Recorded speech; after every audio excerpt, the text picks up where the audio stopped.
कभी ऐसा योग लगे आपके जीवन में कि आप जिस व्यापार को आपने करा उस व्यापार में आपको फल नहीं मिला,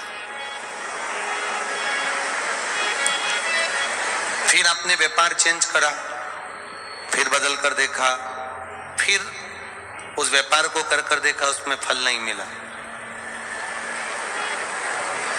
फिर आपने वापिस व्यापार को बदलने का विचार किया।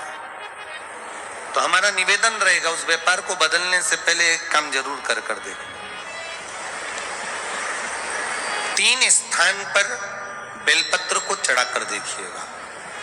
अगर आपको लगे कि मैंने व्यापार बदल लिया, एक बार बदला, कई लोग ऐसे भी होते हैं जो पैसा इकट्ठा करते हैं, धन एकत्रित करते हैं, और कोई व्यापार ऐसा कर लेते हैं जिस व्यापार में धन चले जाता है तो वो धन वापिस नहीं आता महाराज, वो व्यापार का धन वापिस नहीं आ पाता। तो बड़े दुखी होता है कि भाई मेरा गया हुआ पैसा नहीं आ रहा, मैं बड़ा कष्ट में हूं, मेरा खुद का ही आ जाए ना तो मैं निहाल हो जाऊं, मेरा अपना ही नहीं आ रहा जो गया हुआ है, तो मैं क्या वर्णन करूं, उसको क्या कहूं। उनके लिए भी ये प्रयोग, ये शिव विद्येश्वर संहिता का ये भाव बड़ा सुंदर है महाराज।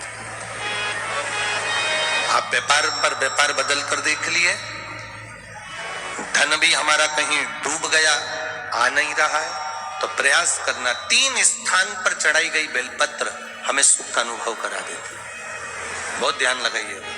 पहला, अशोक सुंदरी की जगह। अब ये बेलपत्र जब भी आप चढ़ाएंगे तो रविवार की अगर प्रदोष पड़ जाए, कौन से दिन? रविवार की प्रदोष के दिन ये प्रयोग अवश्य कर देखिएगा। ज्यादा बार नहीं करना है, केवल एक ही बार करना, बाबा स्वयं कृपा करेगा।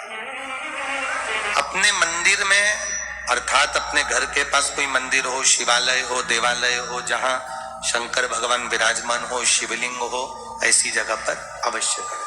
हमें कहीं दूर जाकर ये प्रयोग नहीं करना है, अपने शिवालय, अपने जो घर के आसपास में शिवालय हो वह। एक बेलपत्र अशोक सुंदरी वाली जगह। अब उसको अशोक सुंदरी की जगह पर भी चढ़ाने का तरीका क्या है?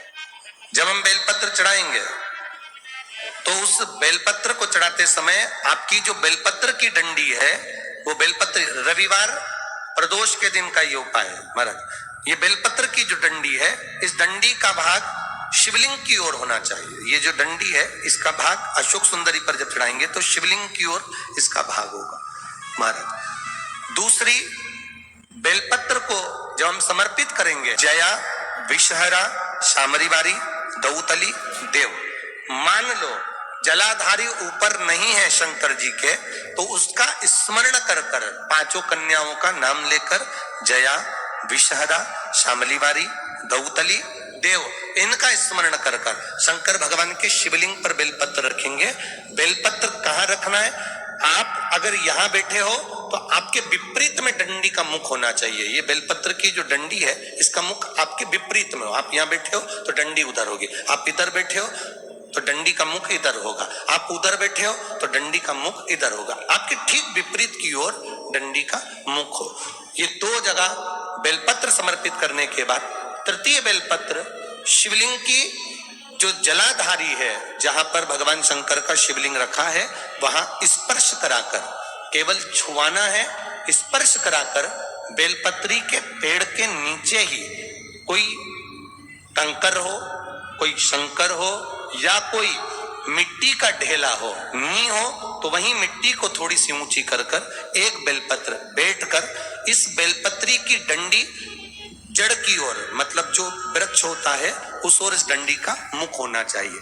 ये 3 रविवार के प्रदोष के दिन शंकर भगवान पर चढ़ाई गई बेलपत्र से हमारा गया हुआ धन भी पुनः आने का रहता है, और हमारा जो व्यापार बार बार बंद हो रहा है, शिव की कृपा से एक बार चालू तो चालू हो ही जाता है।